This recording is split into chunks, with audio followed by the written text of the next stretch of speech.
Shalom friends, welcome to Daf Reactions, Chagigah 15. It's the daf to end all dafs. It is an epic daf event. It is the PARDES story. Four rabbis walk into an orchard, except it's not really an orchard, it's the unfathomable secrets of the Torah, and it's not really a walk, it's more like a journey of incredibly dangerous mystical discovery. The four rabbis were Ben Azai, Ben Zoma, Elisha ben Avuya, and Rabbi Akiva. How did it go? Terribly. Ben Azai died. Ben Zoma lost his mind. Elisha became a heretic. And Rabbi Akiva does live. He is the final girl of the Pardes story until the Romans get him, but that's later. So what happened to Elisha? Why is he called Acher, the other? And what was it that made him become a heretic?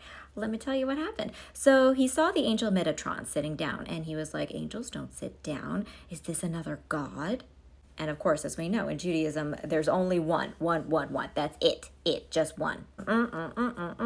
Because Metatron gave him the wrong idea, he gets whipped with fire because, as we know, gods generally don't allow that to happen to them. So clearly, Metatron not a god. But the damage for Acher was done. A heavenly voice emerged from behind the divine curtain and said, all of you rebellious children, you can return, you can do teshuvah, apart from Acher.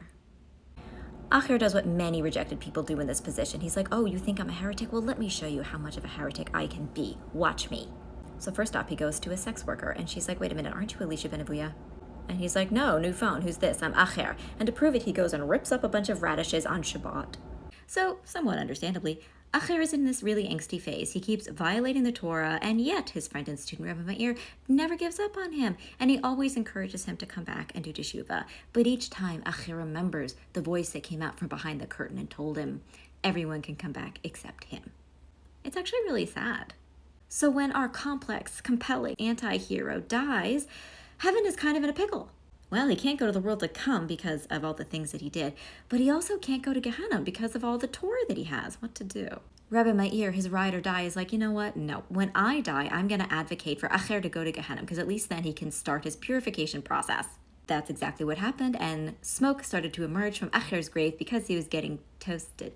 Generations later, Rabbi Yochanan is tired of seeing the smoke emerge from Acher's grave, and he's like, you know what? Sages gotta stick together. Is there not a sage that we could not save? And indeed, when Rabbi Yochanan dies, he goes and he gets Acher out of Gehenna.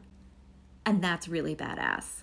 The rabbis continue to debate Acher. Can we learn from an imperfect human being? Was Rabbi Meir wrong to still learn from him and be his friend?